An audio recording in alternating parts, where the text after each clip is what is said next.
Hello, everyone. We're just gonna wait a few more seconds before starting. I'm seeing that people are joining, so let's just wait for a few more seconds.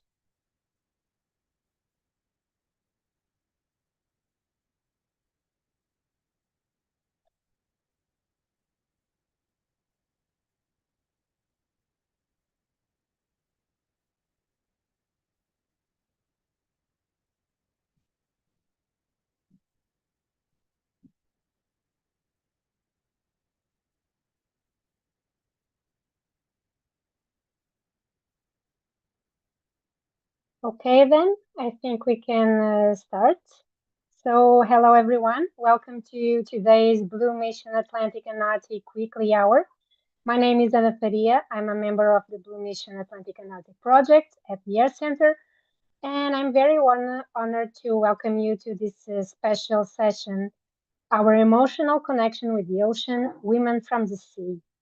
I must say, this is not just another webinar for me. This topic and the project itself, Women from the Sea, speaks very close to my heart, and I'm sure that many of you here today feel the same. This is going to be an important conversation because while we often speak of the ocean in terms of science, policy, or even economy, we also need to speak of in terms of emotion, of memory, of connection to the sea. And this is actually how we truly protect what we love. And with no further delays, I will now give the floor to our moderator, Baiba, a colleague from the Blue Mission Atlantic and Arctic Project, who will moderate this session and introduce you to our wonderful speakers. So thank you for joining us. Wonderful, Anna, and I'm truly honored. It's true woman power today and true sea warriors. And today's session is lasting 1 hour. At the end, we will have something like 10 to 15 minutes for questions. So please do put your question in the chat meanwhile the speakers are talking. And we will have quite several topics and stories. One of them will come from Raquel, which actually has done an inspiring project documenting a lot about women's stories from the seas and oceans. She's also going to share a short video. Then we have a speaker, Vera, where also a short video will be shown, and she is actually combining activism and arts. So very curious of her sharing as well. And then we have Solange and Annabelle. Well, through ocean, what we can say is living with the ocean in the harmony. And both of them will speak at the very end. So with no due delay, I would like to invite Raquel and share the stories. Hi, thank you very much. This is an amazing opportunity for the project Women from the Sea. This is a project that started back in 2021 at Help Images, a Portuguese NGO that produces media content for development, awareness, environmental and social awareness. So this project started with 3 women from the film industry. And even though we do not work directly in the ocean, we have an emotional connection with the ocean. And that's how this whole movement started. And it's been an amazing journey because the idea of collecting the stories that are the testimonies that the women that have emotional connection with the ocean with us has been very rewarding in the sense that we truly believe that these are very powerful awareness tool. Our motto is who loves cares and who cares loves. And when you love and you care for, you act. So the idea of these testimonies is to really engage with the broader audience through empathy, through caring for the ocean.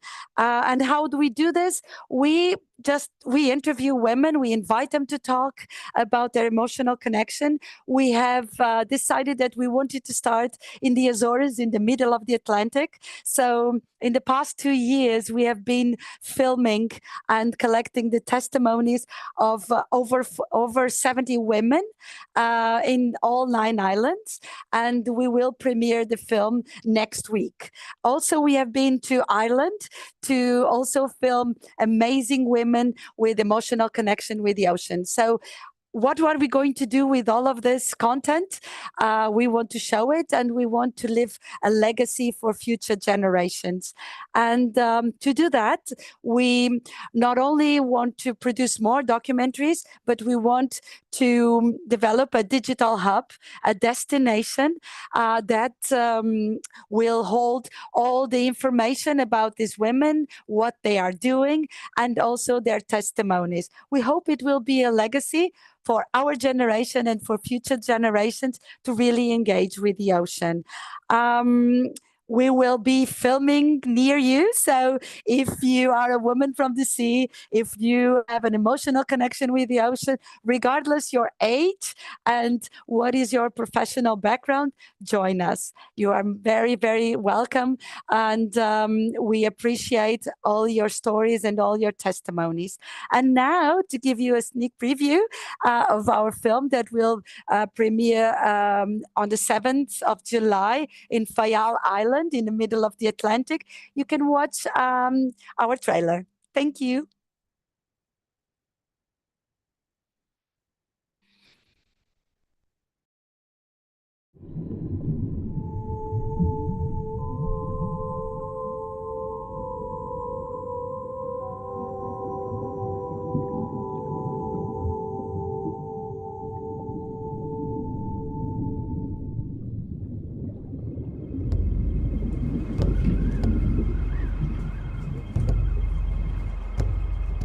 Quando todo o mar secar, quando todo o mar secar,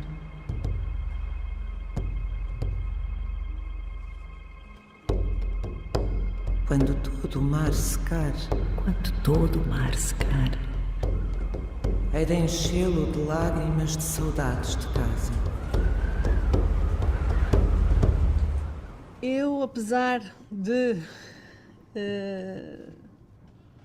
das expectativas não serem boas, eu gosto de ver o mar daqui a 100 anos saudável e recuperado.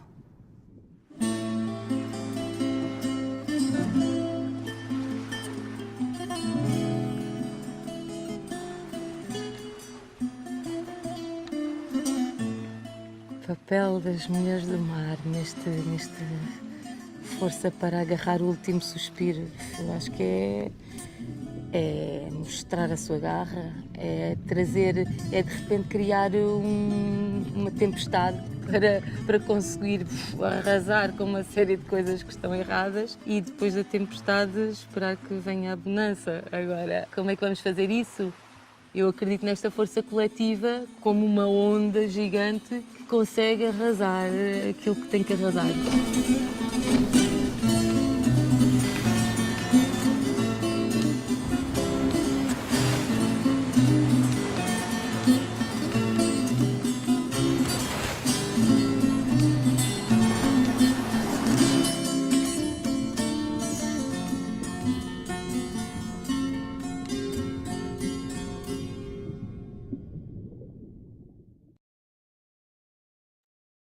Beautiful. Thank you, Raquel. And the premiere on the 7th July. So everyone who has that opportunity, please go ahead and thank you, Raquel. You brought into a different mood.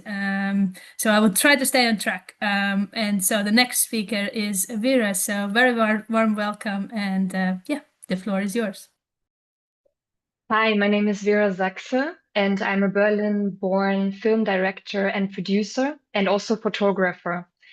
So my work is centered around combining activism and art to reach more people of all types of age groups and people that might not be so connected to environmentalism and to science.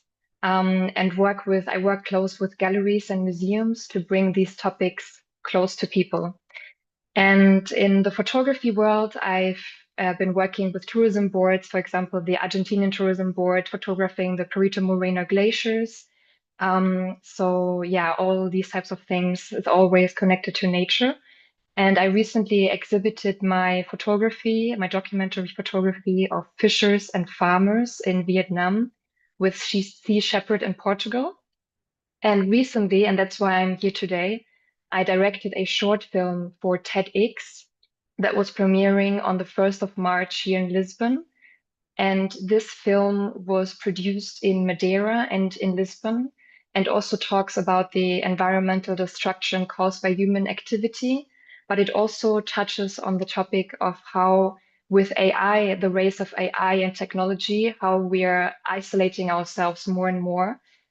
So it brings quite important topics that we're facing today as humanity, and it's kind of touching on how we might have to take action to change these topics. So the goal with this is to exhibit this short film in museums all around Europe and hopefully internationally at some point to bring this topic closer to people. And we filmed this in Madeira, as I said, with a crew of 30 people. It was all very international. So we had Portuguese people, we had Russian, we had people from China helping. So it was a pretty interesting collaborative project. We had the Chinese 3D printed designer who created a golden spine that shows how our spine as like a 3D printed gold structure. So this is part of the film as well. So there's lots of artistic elements in this film. And now I would like to share the trailer with you so you get a better idea what the project looks like.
Thank you, Vera. You sort of brought it to a different world. Yeah, it's truly inspiring. So I look forward for the further discussions later on. Yes, thank you so much. Yes, and with this said, we have two more wonderful speakers. I see Solange, and later on also Annabelle is going to join us. And yeah, Solange, the floor is yours. And yeah, excited to hear your relation with our seas and ocean. Hi, thank you. My name is Solange. I live in the Corvo Island from Azores. I work as a librarian. And I want to thank you all for this opportunity, first of all, to share who I am, and thank you for the hard work that you brought to the ocean, and for the future. So I'm going to start.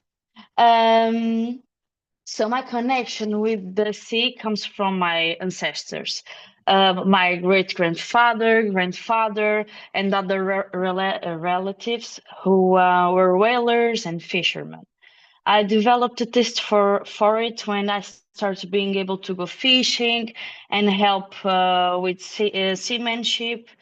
And I've now managed to take the local buskers because when I'm, like I'm on a boat, I feel free, like almost like a little bird that's it's just simple, natural.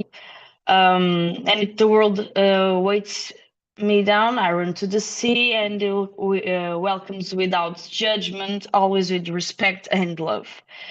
The sea is like a universe of emotions. It's freedom, vastness, mystery, and strength, and a lot of time to explore it. It has, if our thoughts were like, I'm going to say, like waves, like breaking and retreating, but never ceasing to return. The memory of childhood, the laughter, the smell of the sea, it's contagious. It's like it rejuvenates our body, our soul. It's like it's the ocean. It's so I don't know how to explain anymore, but just to talk about some diversities we are facing in this time in the present. Like for centuries, it was said that women brought bad luck on board, right? And that we belonged on the dry land. But in fact, we have always been here, sewing the sails and the nets, waiting for men in port. Today, we held the helm, leading the world into the future in science and technology. But in this male-dominated world, it's not easy, right? We hear that we are weak and we can't cope. We hear that the seat isn't for us, but that's not true, right? But they forget that our inner strength surpasses anyone else's. Some even use tradition as an excuse of harassing woman and for being the only woman among men. That outrageous in these days. Our motivation is to prove that we belong just as much as anyone else. The sea has no owner. It doesn't choose who wants it. It simply accepts us, and we have the responsibility to pave the way for those who come after us, and we must be sure of where we belong, right? So, and the caring for and loving the ocean means seeing beyond the waves and perceiving the crossroads between destruction and regeneration. Regeneração.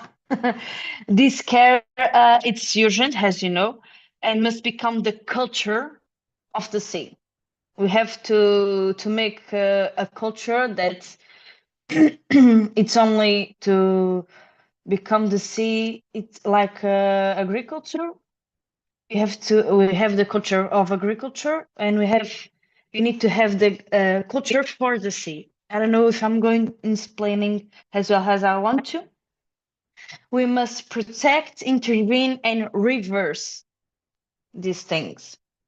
And it's an act of resistance.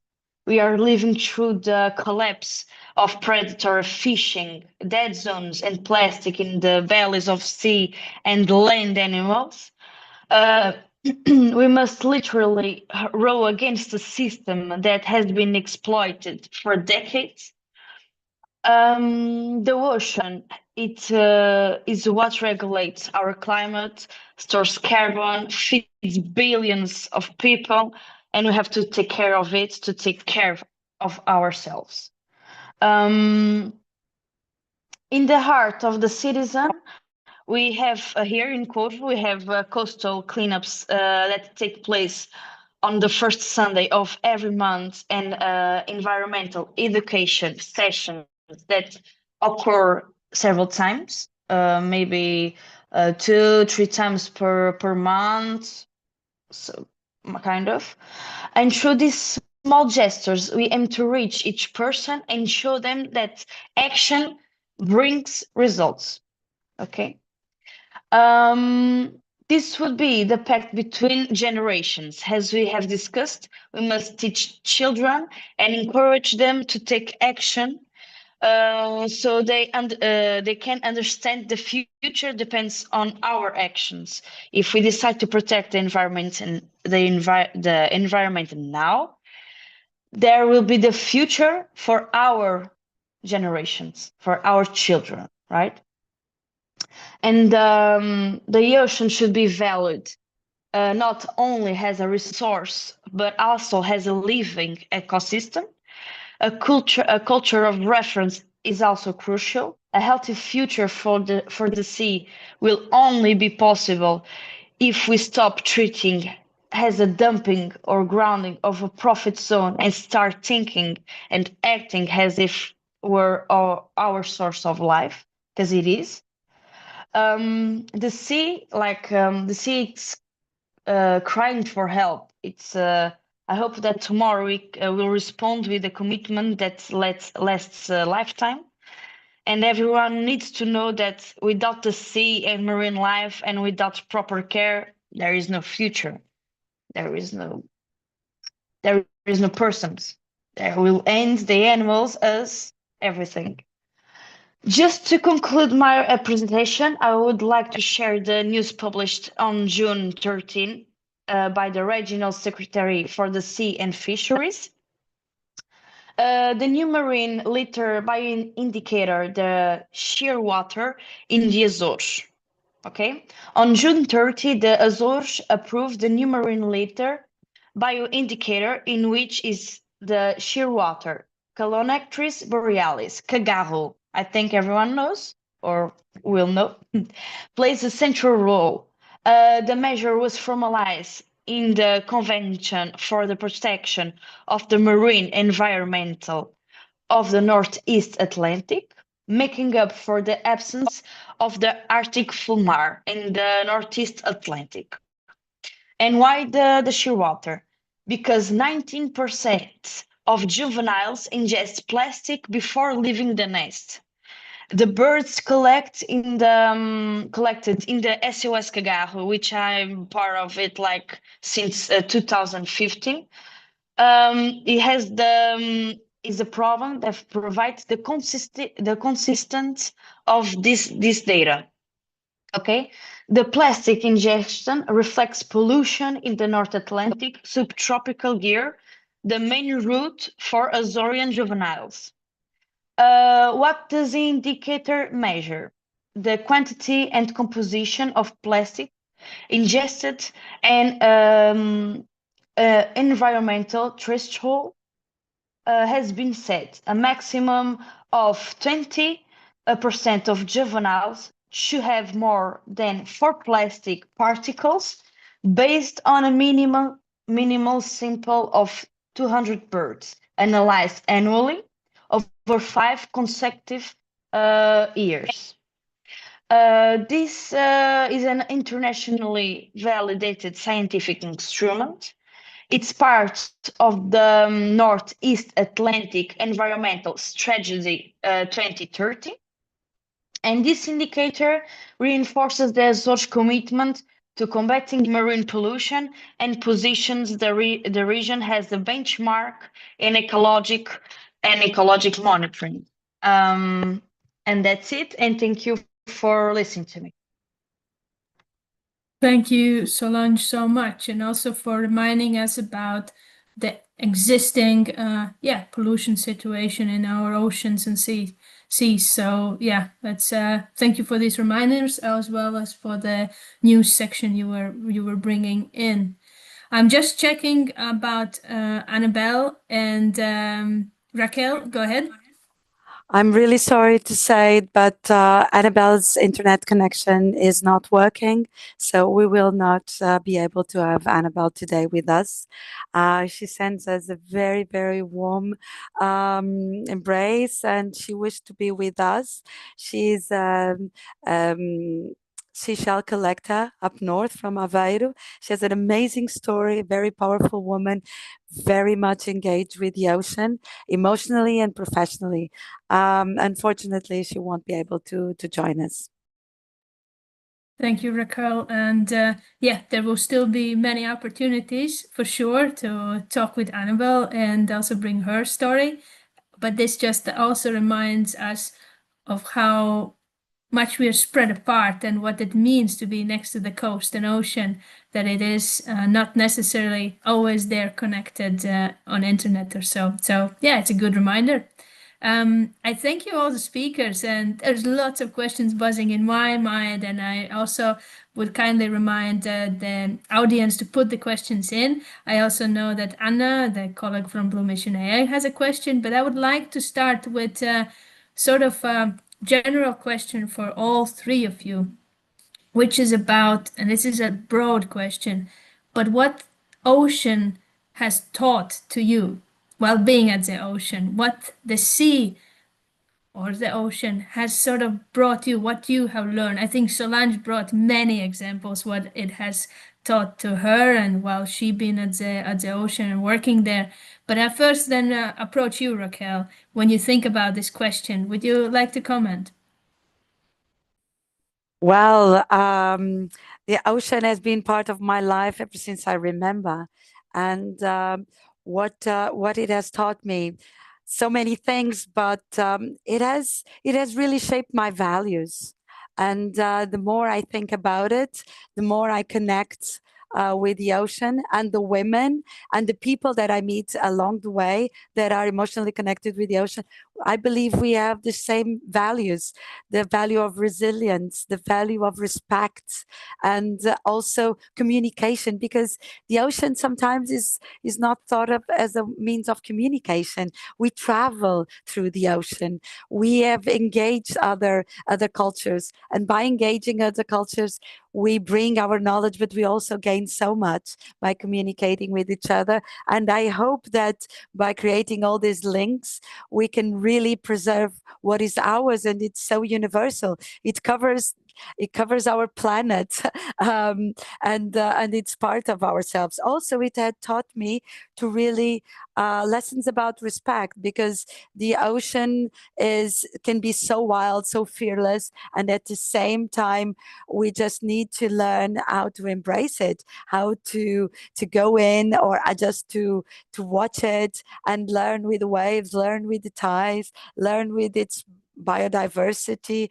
And it also taught me that after we have the storm, it always comes the bonanza, the quietness. So every time I'm going through rough times, I think, well, just stay tuned, go with the waves, and better days. In the next morning, the sun will rise and the sea will be calm, and you'll be able to sail. So apart from all of this, it is always where I feel it's where I belong.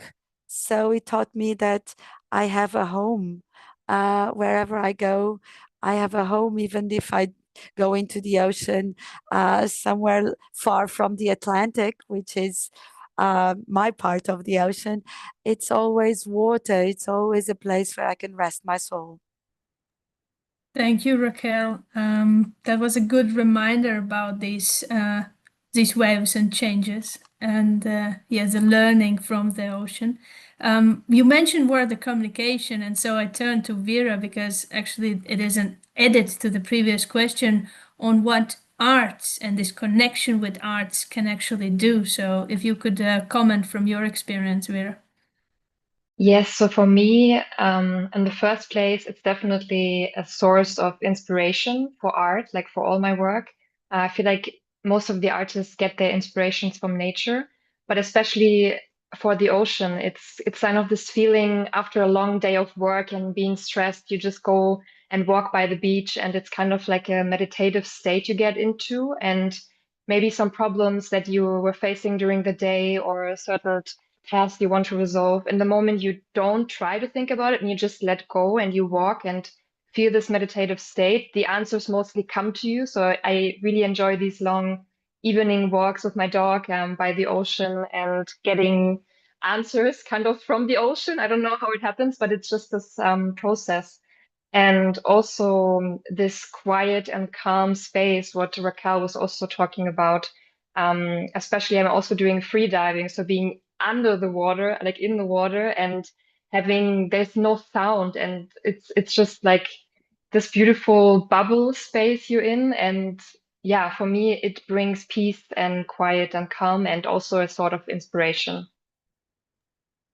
Thanks. We definitely will come back to the works of yours as well. But I turn also to Solange, and actually my question to you is also a bit twisted.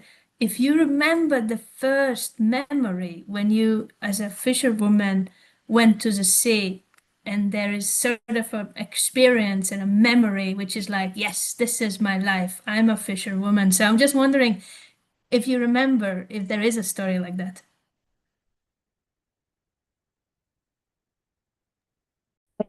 Yes, I remember because I started really younger, and it was when with my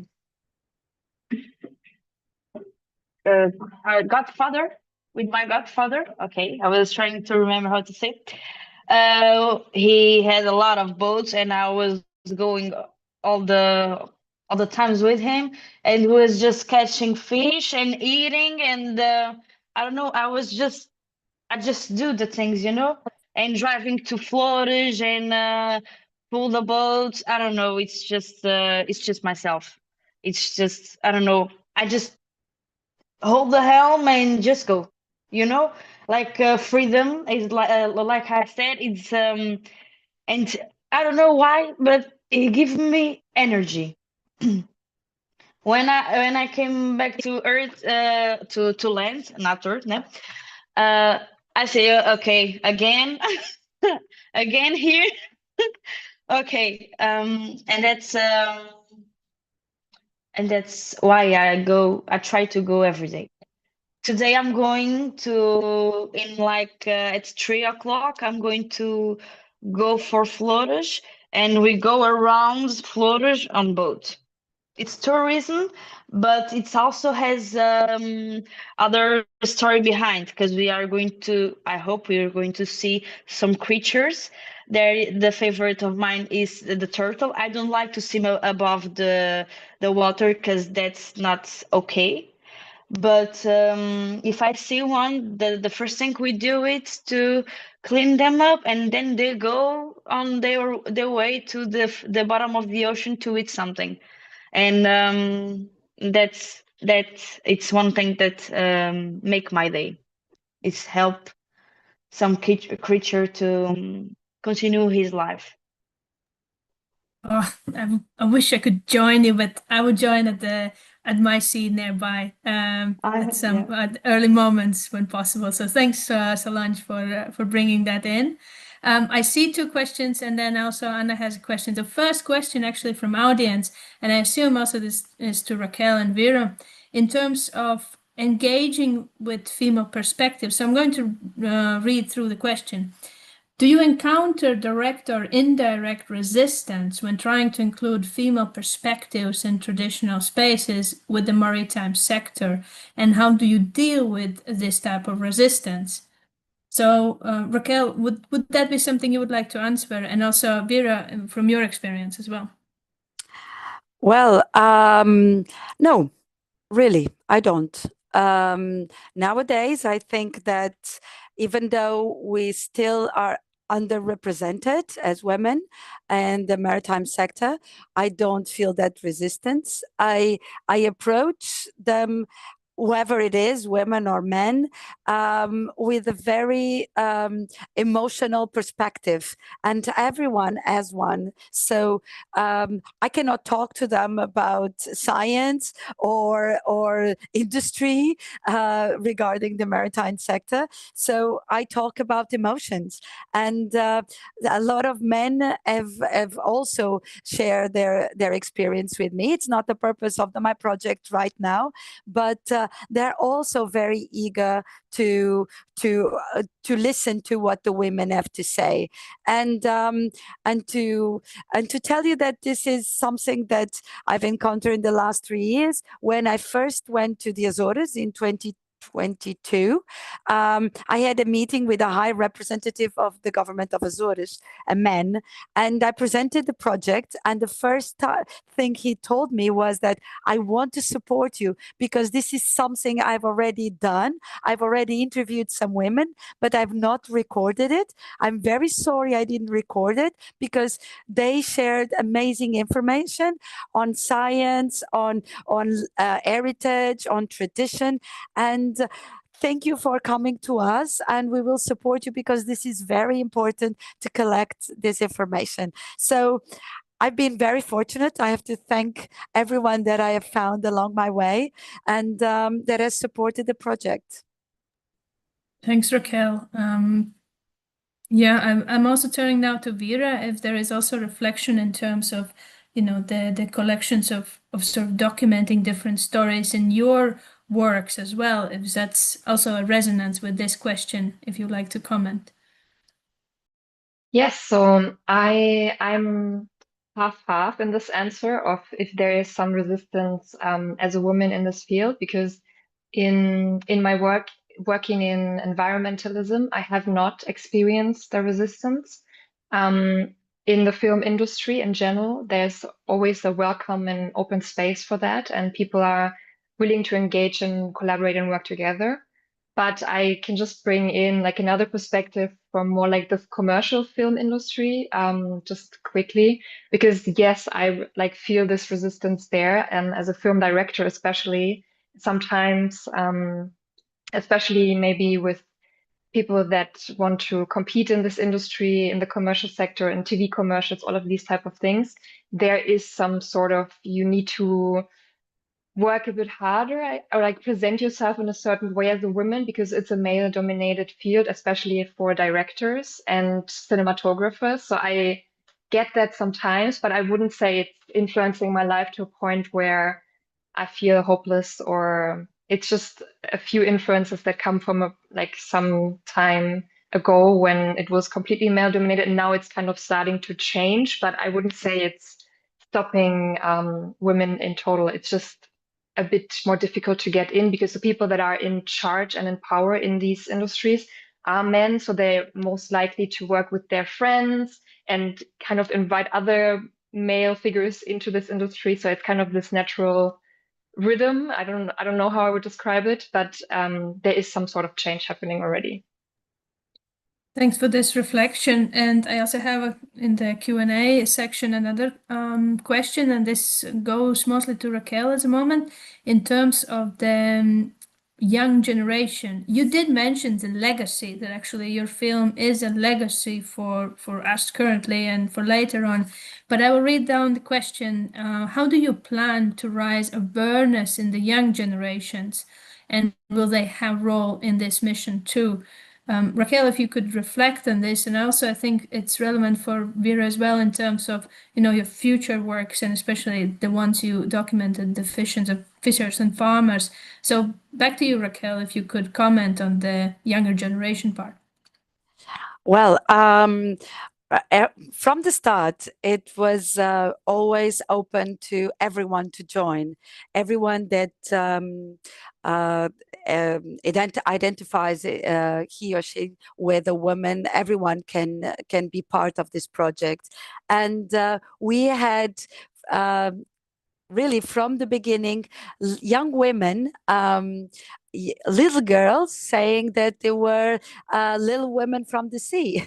There's even a nice word in Portuguese which connects us to a very important poet. They would say, I am a menina do mar.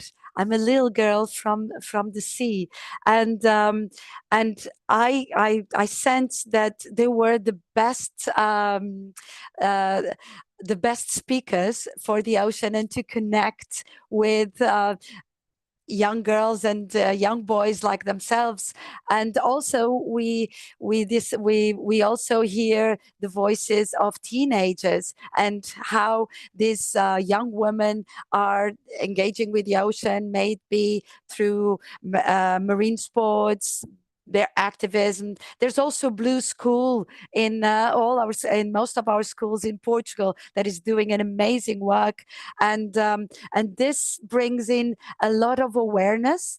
And what we are doing with our project, and it's our hope, it's not just one documentary, and it's many documentaries. We are launching this documentary on the Azores women next week, but before the end of the year, we hope to have finished a documentary that we just filmed in Ireland with women from many different countries and a lot of Irish women, and also young girls. So I think that they are the best people to talk to their generation. Our job, our task is to collect these testimonies as best as possible and distribute them, make them available for the young and for the new. I'm very skeptical about just thinking about the young generation and the future generation. No, we need to protect the ocean now. It's not just about telling the young women that they have to protect the ocean. No, we do have to protect the ocean. And when I talk to older women, because we have a very, I think our oldest woman is 92 in the project, and she's talking about protecting the ocean, and she's talking about what she has done to protect the ocean. So this is a legacy we leave for all generations. And after being endorsed by UNESCO as an Ocean Decade action, we are very committed to that. So hopefully we will engage all generations through the voices of women as young as 5 years old and as old as whatever, 90, 95, 100. Well, best of energy for that. I think you are reaching already that goal. Vera, that is the same question approach with younger generations, as well as a bit of add-on, because there was a question in a chat in terms of how has your experience as a woman shaped your creative vision and the stories you choose to tell? So it's a double question in terms of engaging with the youth, as well as how your experience as a woman have shaped your creative vision and the stories you choose to tell. So regarding the first part of engaging to like maybe young artists or young emerging artists that want to know how to get into the industry, because it's obviously not like a linear path where most of the artists didn't even study and you don't have to show your like CV anywhere. It's kind of sometimes a bit tricky to get into the artist industry. So I'm planning to create like a community in YouTube to educate emerging artists about how to get your foot into the door, basically. So how to create your portfolios, how to reach out to other students or young people to create artistic collaborations, to then prepare yourself for a specific amount of works for photography and film, and then approach agencies to start internships. So it's kind of like this is what I'm planning for the rest of the year. And then the second part from my perspective as a woman, how I think that the women perspective, the female perspective is different. Was that the question? It is more like, how has your experience as a woman shaped your creative vision and the stories you choose to tell? I think that as women, we tend, if I'm generalizing here, we tend to develop more emotionally driven stories that are a bit more, there's this undertone, and it's more emotional, more like maybe less logical and analytic in my perspective as an artist. So in my perspective, I'm approaching environmentalism and activism from a very artistic point, where it's almost sometimes, if you see my short films, you need to afterwards really think and let the message think, and it's not logically or analytically written out or spoken out. It's more something that people think about afterwards. So it's more the subtle emotional touch, I would say, to let people develop their own thoughts in relation to how we can protect the environment, or how they might be able to take action in their private lives to change a few things, to take the right step forward, I would say. Thank you for this sharing, and I give the floor to Anna. I know you were eager with the question and reflection, and then we'll be back to another question which is in the chat.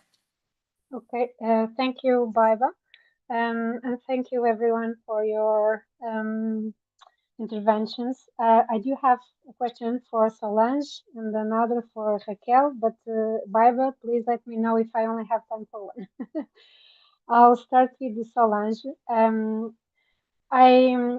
When you mention about the cultural perspective of women in the sea and women in doing fishermen's work and that cultural view that it's bad luck to have women on board, it reminded me of my past experience when I also joined some fishing boats, and I heard that a lot. But my question, Solange, is: do you think that the younger generations, uh, so young men as fishermen, and not only as fishermen, but involved in ocean activities, do you think that these younger generations are changing their view, or are they still too entangled in those cultural views? No, no, no, not our generation. But maybe my grandfather a little bit, but not the new ones. They That's good to can't. know. We are bigger than them. I know, but unfortunately nowadays we also see a lot of bad examples from the younger generation. So I'm glad that you see a change in the Here in I that see sense. that. I don't know in other places. I don't know where you live. Example, do you still feel that? Or No, I don't think so. I don't think so. okay, But that's since you very come good. from a smaller environment, a very small island, maybe things could be different. But I'm glad that things are changing. Yes, And thank you. Barbara, can I have a question for Raquel? Yes. You go ahead. So Raquel, I've known this project for a few years, and I would like you to remind us when there was you created the project. We created the project in February 2021. Okay, so I was one of the first interviews, so very honored. And my question now is, Raquel, how can we, women from the sea, people watching this webinar, people coming later to watch the webinar, how can we help increasing this project? How can we, my question is actually how can we have more of these documentaries all around the world? Well, thank you for that question, because that's very important that we live that message.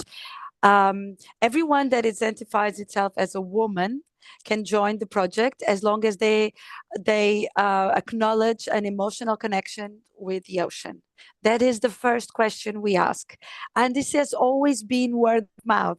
Women love talking to their friends and talking about their friends. So the moment I told my very dear friend Raquel Lorenz Costa about this idea of the project, she, as the founder of Blue Schools, she knew a lot of people in the field. So she started saying, "You have to invite this one. You have to invite this one. You have, there's amazing women." So the word spread, and this is how we hope it will keep on going, because that's how we have now identified over 900 women. And also, the moment we got the endorsement from UNESCO as an Ocean Decade Action, we decided the project had to go worldwide. So everyone, anywhere in the world that wants to join us, just needs to reach us through our website. There is at the bottom of the Women from the Sea page, there is a link to actually contact us. A very short questionnaire, just so we know where you're from and what is your emotional connection with the ocean, and we will contact you. And we hope that more women join us. On the other hand, it is very important we get financial support and partners to join our project. Win Big, an amazing project with women from Europe, has helped us film in Ireland. So sometimes it doesn't take much. It takes willpower and really engage with us and believe in our project. And we will be able to go anywhere to record the testimonies and the inspiration of women from, like I mentioned, all ages and all works, all professional backgrounds. And this is, I believe, that's how our project has gained so much momentum. It's because it's not about all marine biologists or all scientists or all surfers. Everyone is welcome, so everyone can join us. I hope I answered the question. Yes, you did. You did. Thank you very much. We do believe in your project, so let's let's contribute. Bye bye. Well, so just let me just mention one thing. It is really our project. It's the project. I believe the project is not just ours as Help Images Women. It's not just ours as the people that already been identified. It's a humankind project, because without our ocean in a healthy and regenerating moment, we will not be able to survive in our planet. So we need everyone's help. It's everyone's project. Yeah. That's true. Thank you. Thank you both, Anna and Raquel. And I love the spirit of the core responsibility of our world. We are turning in less than 8 minutes, so I have some burning questions in the chat. So this one is actually to Solange, and it is about the future of fishing in Azores, and especially for women. And would you like to see changes in the future of fishing? And if so, which ones? I would like to see more women in the fishing,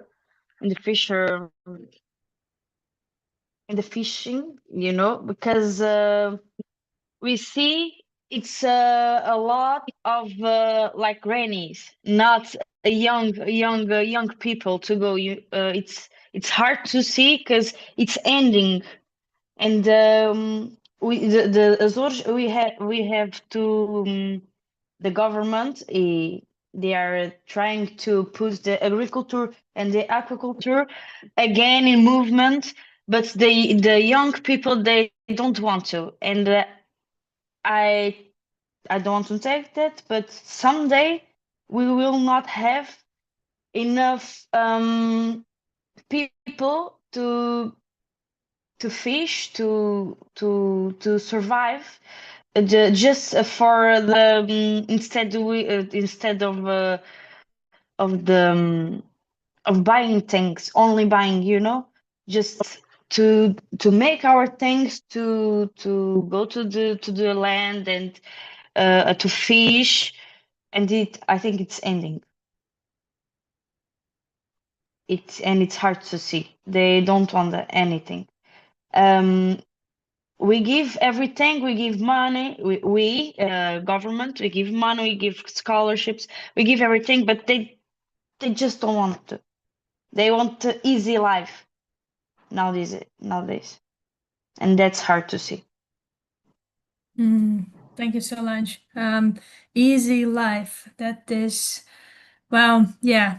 But then it would be no adventures with an easy life. So, Raquel, talking about these adventures, please do put in the chat the link of the project, because there were also more questions about the power of that platform. Would you like to shortly comment on, there is this platform, there's these stories, but what sort of change you want to encourage maybe, or what do you see as an impact with such platform, with such a story collection? Well, we don't have the platform yet. We're trying to find funding for the platform. We want to make a consortium, hopefully an European consortium or a worldwide consortium, to really develop the platform, this digital hub, where all of the women will be able to connect and will be able, and anyone will be able to actually see and listen to their testimonies, and also the work they're doing, the artistic work, the activism work, the science, the teaching. There is a lot of information that we want to put in this digital hub. We are really looking for sponsors, for finance support, for a consortium to be developed, so we can start this project. And the idea is that it will be a place where we can all meet and go our different paths, our different aims, but always towards protecting the ocean. We are caregivers. We care for what we love, and we love the ocean. So this is a platform about where I go, or where I hope one day this is a platform where anyone can go and find someone that has the same project, that has the same idea, or also to be inspired by all these women's testimony and do something towards the ocean. And my part as a filmmaker is to actually keep on filming more women, keep on filming our ocean, keep on filming how we engage with the ocean in a positive way, so it will be inspiring. But the platform, I believe it will speak for itself. It will be a tool for all of us. Thank you, Raquel. And I see also that time is ending, and so fast. And what I would like to say is that you all inspired, and I think that is the true energy. So I want to thank Solange and Raquel and Vera for joining, and as well as our Blue Mission A colleagues. So back to you, Anna, if you would like to conclude. Yes, thank you, Baiba. Thank you, Vera, Solange, Raquel. Thank you, everyone who joined us online. This was a true connection to the ocean in the office. So it was really inspiring, and I hope that everyone will feel inspired and eager to contribute more to this wonderful project. So thank you everyone for joining this weekly hour. It will be available on the YouTube as well for later views. And see everyone for the next weekly hour of the Blue Mission Atlantic and Nordic. Bye. Thank you very much for this opportunity, girls. Thank you, Solange. See you. Thank you very much. Thank you. And I hope to hear from all of you. The ones that are already part of the project and the ones that want to join us. Thank you so much. Join. Yes. Thank you so much. Bye, Vida. Bye.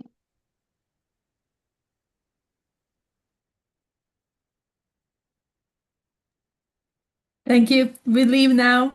Bye. Okay, we leave. Bye. Thank you. Thank you Bye. very much. Bye, I was everyone.